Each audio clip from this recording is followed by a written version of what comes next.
কালকিনিতে হাত পাখার প্রার্থী আজিজুল হকের ইমামদের সঙ্গে মতবিনিময় সভা অনুষ্ঠিত। আরাফাত হোসেনের তথ্যচিত্রে বিস্তারিত।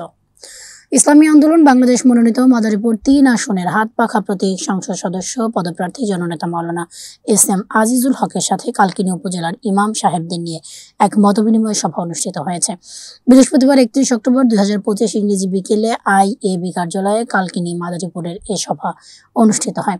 সভায় সভাপতিত্ব করেন মুফতি সাইফুল ইসলাম, সভাপতি জাতীয় উলামা মাশায়েখ আয়াম্মা পরিষদ কালকিনি উপজেলা শাখা। অনুষ্ঠানে উদ্বোধন করেন মাওলানা আব্দুল বারী, উপদেষ্টা ইসলামী আন্দোলন বাংলাদেশ মাদারীপুর জেলা শাখা। সভাটি সঞ্চালনা করেন মাওলানা তামিম হোসাইন। এ সময় প্রধান অতিথি হিসেবে উপস্থিত ছিলেন ইসলামী আন্দোলন বাংলাদেশ মনোনীত মাদারীপুর ৩ আসনের হাত পাখা প্রতীকের সংসদ সদস্য পদপ্রার্থী জননেতা মাওলানা এস.এম. আজিজুল হক। এ সময় আরও উপস্থিত ছিলেন ইসলামী আন্দোলন বাংলাদেশ কালকিনি উপজেলা শাখার সভাপতি মাহাদি হাসান সুমন, উপজেলা ও ইউনিয়ন পর্যায়ের নেতৃবৃন্দ সহ বিভিন্ন মসজিদের ইমাম সাহেবগণ।